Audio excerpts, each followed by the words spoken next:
Good morning dear students. आज के इस वीडियो लेक्चर में बेसिकली हम लोग जो डिस्कस करने जा रहे हैं वो डिस्कस करेंगे अबाउट द कीमोऑस्मोटिक हाइपोथेसिस। यानी ये जो कीमोऑस्मोटिक हाइपोथेसिस है जो कि एटीपी फॉर्मेशन के लिए काफी इंपॉर्टेंट रोल प्ले करता है, उसके बारे में हम लोग डिस्कस करेंगे।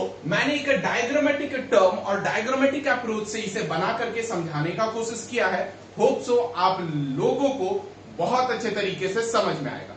इससे पहले भी मैंने एनसीईआरटी में बहुत लंबा टाइम लिया था किसे समझाने के लिए, कीमोऑस्मोटिक हाइपोथेसिस को समझाने के लिए। उम्मीद है कि ये आपको बहुत जल्द समझ में आ जाएगा डियर स्टूडेंट। स्टार्ट करते हैं हम लोग। अब जरा देखा जाए कीमोऑस्मोटिक हाइपोथेसिस ये आखिर किस लिए है। तो ये सिर्फ और सिर्फ energy currency that is ATP के सिंथेसिस के लिए है डियर स्टूडेंट्स। और इसे जो प्रोपाउंड किया गया था यानी फाउंड, प्रपोज्ड, सारा कुछ पीटर मेटसेल 1961 में किए थे। डियर स्टूडेंट, इन्होंने कहां पर देखा था इसे? ये एक्चुअल में केस ऑफ माइटोकॉन्ड्रिया और क्लोरोप्लास्ट में इन्होंने क्या किया था, कीमोऑस्मोटिक हाइपोथेसिस को इन्होंने ऑब्जर्व किया था। नेक्स्ट, ये जो हाइपोथेसिस है ये एक्चुअल में एक्सप्लेन क्या करता है, relationship between the potential energy जो प्रेजेंट कहां पर है, within a concentration gradient of ion across a membrane. कहां पर?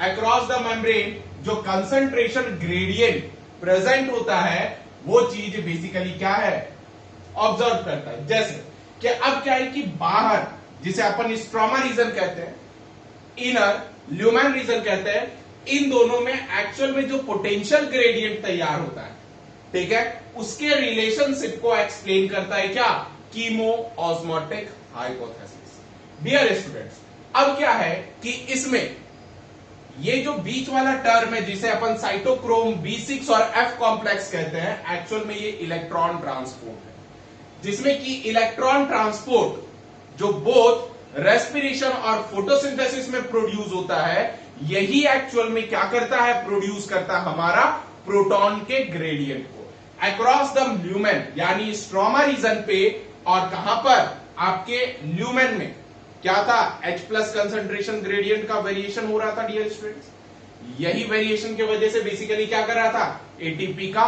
फॉर्मेशन हो रहा था। इस कॉन्सेप्ट में हम लोग और वाइटल कॉन्सेप्ट पढ़ेंगे और ये वाइटल कॉन्सेप्ट इतना इंपॉर्टेंट रहेगा जो हो सके जो मैंने आपको एनसीईआरटी में समझाया है, जबकि मैकेनिज्म वाइज डिफरेंट होगा डियर स्टूडेंट। डिस्कस करते हैं।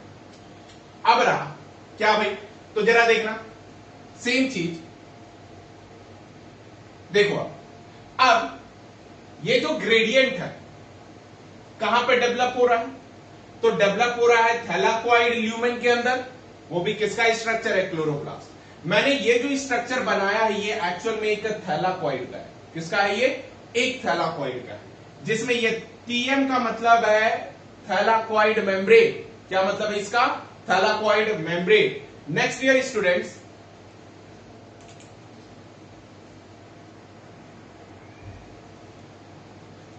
स्टूडेंट्स, जो मैंने ये डायग्राम एक थैलाकोइड का ड्रॉ किया है, ये थैलाकोइड एक्चुअल में कुछ इस टाइप का दिख रहा होगा आपको, membrane plus channels plus cytochrome complex, then again channel, उसके बाद F0 F1 पार्टिकल जिसे ऑक्सीजोन्स कहते हैं, ये सब भी क्या है, प्रेजेंट है। स्टूडेंट, इसका एक्शन कैसे है ये जरा अपन नॉर्मल तरीके से देखेंगे। हालांकि सबसे फर्स्ट जो मैंने सिस्टम बनाया हूं ये एक्चुअल में कौन सा सिस्टम है, PS1 सिस्टम को बारे में बताया जा रहा है।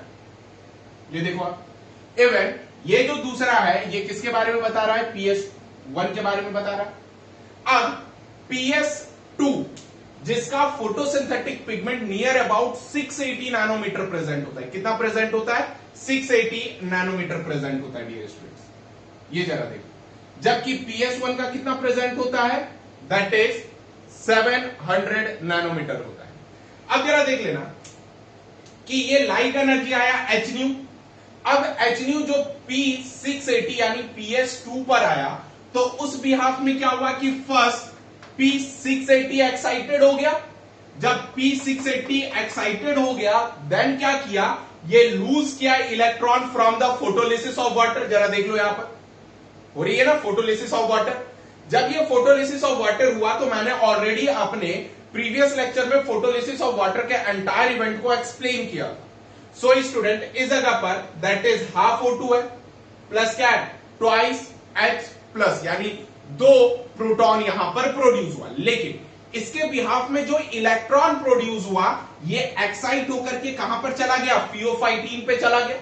फियोफाइटीन के बाद कहां गया, प्लास्टोक्यूनॉन के पास आ गया। प्लास्टोक्यूनॉन के बाद साइटोक्रोम कॉम्प्लेक्स जिसे अपन ETS कहते हैं, इलेक्ट्रॉन ट्रांसपोर्ट सिस्टम, उसके बाद प्लास्टोसाइनिन पे आया। प्लास्टोसाइनिन के बाद अगेन वो P700 पे, ये भी लाइट लिया, P700 पे पहुंचा, फेराडॉक्सिन NADPH प्लस H प्लस और finally NADPH plus H plus का फॉर्मेशन किया, जो कि एक एनर्जी करेंसी था। यही चीज हम लोग साइक्लिक और नॉन साइक्लिक फोटोफॉस्फोराइलेशन में देख रहे थे। और ऊपर वाला स्कीम आपको शायद याद आ रहा होगा, जिसे अपन नॉन साइक्लिक फोटोफॉस्फोराइलेशन कहते थे, जिस चीज का नाम अपन सेकेंडरी कहते थे जी स्कीम। क्लियर है?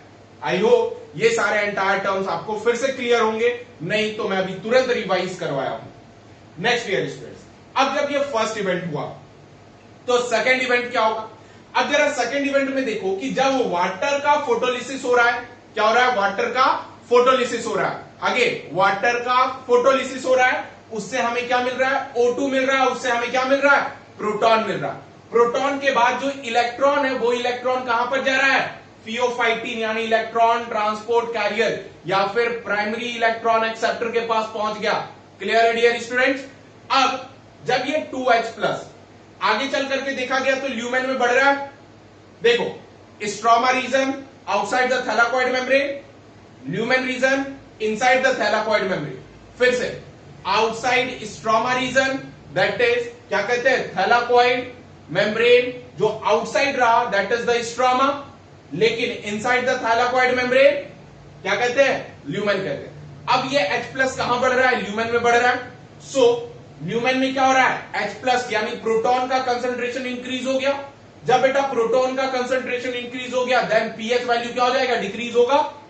क्या होगा, पीएच वैल्यू डिक्रीज। अगेन फिर से H प्लस कंसंट्रेशन बढ़ा फोटोलिसिस ऑफ वाटर के वजह से, पीएच डिक्रीज किया यानी एसिड क्या होगा, एसिडिटी इंक्रीज करेगी। क्लियर है डियर स्टूडेंट? ये पहला टर्म क्लियर।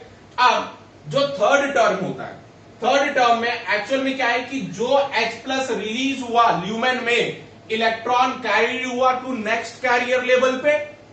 यहां पे देखो pheophytin, plastoquinone, electron transport, plastocyanin, then P700 that is PS1। Clear है डियर स्टूडेंट्स? अब जब नेक्स्ट इलेक्ट्रॉन कैरियर पर पहुंचा तब क्या रहा, उसके बाद देखो इलेक्ट्रॉन कैरियर तो अब NADPH का फॉर्मेशन करने के लिए निकल जाएगा। लेकिन फोर्थ पॉइंट पर क्या है कि अब जो प्रोटॉन ग्रेडियंट डेवलप हुआ अक्रॉस द थैलाकॉइड मेम्ब्रेन, वो क्या करेगा, वही ड्राइव्स करेगा ATP सिंथेसिस को। यानी अब वही ड्राइवर बनेगा किसे, ATP सिंथेसिस के लिए। वन मोर, अगर H plus concentration around the thylakoid membrane develop किया तब वही H प्लस जिसे प्रोटॉन कहते हैं वो क्या करेगा, ड्राइव करेगा ATP सिंथेसिस के लिए। डियर स्टूडेंट्स क्लियर है यहां तक? अगेन जो एनसीईआरटी में नहीं समझ पाए वो यहां पे भी समझेंगे। यहां पर मैं एक और कॉन्सेप्ट बताऊंगा जो कॉन्सेप्ट काफी इंपॉर्टेंट है, एनसीईआरटी से बिल्कुल डिफरेंट लेकिन बिल्कुल ऑथेंटिक कॉन्सेप्ट है। नेक्स्ट स्टूडेंट, अब क्या रहा, जब ये मूवमेंट हुआ, फोर्थ पॉइंट। अब फिफ्थ पॉइंट, फिफ्थ पॉइंट पे मैंने सिर्फ मार्क किया है क्योंकि ये सिर्फ बोलने वाली बातें हैं और आपको यही करके सुन करके समझ करके बात करना है। अब जो फिफ्थ पॉइंट है, ये F0 पार्टिकल क्या किया, ये इनसाइड में H प्लस को ड्रिफ्ट करवाने में मदद किया। अब जरा देखो, twice H plus 4H electron. Clear है? अब कहोगे कि सर ई क्या हो गया टोटल, तो अब कहोगे 6 हो गए। बिल्कुल सही बात है, 6 भी होंगे। लेकिन यहां पर कॉन्सेप्ट की क्लैरिटी समझिएगा, जब इधर से अब 4 और 6 इलेक्ट्रॉन रहा, टोटल कितने हैं, 6 है। तो अब इस जगह पर जैसे ही ड्रिफ्ट करना शुरू किया, मतलब मैं प्रोड्यूस बता रहा हूं, जो एनसीईआरटी में मैंने ट्वाइस एच और इवन जो एनसीईआरटी में मैं समझाया था सिंगल H यहां से, सिंगल H यहां से, 2H और 2H बाहर, लेकिन अब हम कॉन्सेप्ट को चेंज करके समझेंगे। 4H प्लस साइटोक्रोम कॉम्प्लेक्स से बाहर से लेके अंदर लिया, अब ट्वाइस H प्लस यहां पर आया, टोटल 6H प्लस हुए, 6H प्लस ल्यूमेन में हुए, ना कि बाहर ड्रिफ्ट हुए। समझना, मैं एरो जरूर दिखाया हूं लेकिन ऐसा नहीं कि बाहर दिखाया हूं, समझिएगा। अब टोटल 6 है, 2H प्लस अंदर रह जाएंगे, 4H प्लस बाहर की तरफ ड्रिफ्ट करेंगे। क्या करेंगे? 4H प्लस बाहर निकलने का कोशिश करेंगे। फिर से बोल रहा हूं, यहां के बाद 4H प्लस बाहर निकलने का कोशिश करेंगे, लेकिन निकल कितना पाएगा? सिंगल H निकल पाएगा। तो बाकी 3H क्या होंगे? 3H इस थाइलाकॉइड मेम्ब्रेन से होते हुए गोल गोल गोल गोल फिर से क्या हो जाएंगे? साइटोक्रोम कॉम्प्लेक्स से आकर के ड्रिफ्ट इन करेंगे। 3 कितने? 3H plus. अब 3H प्लस गोल गोल घूम करके साइटोक्रोम कॉम्प्लेक्स से पंपिंग किए, तो देख H है, 3 घूम के आया, तो टोटल कितने इन हो रहे हैं? कितने इन हो रहे हैं? 4H प्लस हो रहे हैं। यही कारण है कि H प्लस का कंसंट्रेशन ल्यूमेन के अंदर चेंज ही नहीं हो पाता है, जिस वजह से एटीपी सिंथेसिस प्रमोट करना शुरू कर देता है। आई होप क्लियर होगा। वंस अगेन 2 + 4 6, जिसमें कि 4 इलेक्ट्रॉन बाहर आने के लिए ऑक्सीजोन से पास करेंगे, लेकिन निकल पाएगा एक बार में 1H। अब जो 3H प्लस है वो थाइलाकॉइड मेम्ब्रेन से होता हुआ घूमता हुआ इलेक्ट्रॉन ट्रांसपोर्ट से बाहर वाले H को पकड़ करके अंदर वाले H पे क्या रहेगा? मिल करके 3 + 1 4H बनेगा, और ल्यूमेन में फिर से क्या करेगा? 4H इंक्रीज करेगा। ये जो H प्लस है ये घूम करके फिर से क्या होगा? साइटोक्रोम कॉम्प्लेक्स और इलेक्ट्रॉन के साथ ड्रिफ्ट इन करेगा, जिस वजह से कभी इलेक्ट्रॉन का कंसंट्रेशन बैलेंस नहीं हो पाता है, जिस वजह से एटीपी सिंथेसिस लगा रहता है। सो 6 पॉइंट इस ऑक्सीजोम्स के लिए है। जैसे यहां पर adenosine diphosphate plus inorganic phosphate आपस में कंबाइन होकर के F1 पार्टिकल पे एटीपी का फॉर्मेशन करते हैं, जिसमें कि ये जो प्रोटॉन मूव कर रहा है बाहर की side, outside from the F1 particle, यही क्या है? एक्चुअल में एटीपेज का फॉर्मेशन, और एटीपेज एंजाइम को एक्टिवेट करता है, जो क्या करता है? एटीपी का फॉर्मेशन करता है। डियर स्टूडेंट, इस चीज को अपन कन्फर्मेशनल चेंजेस कहते हैं। क्या कहते हैं इसे? Conformational changes. और ये कन्फर्मेशनल चेंजेस क्या होता है?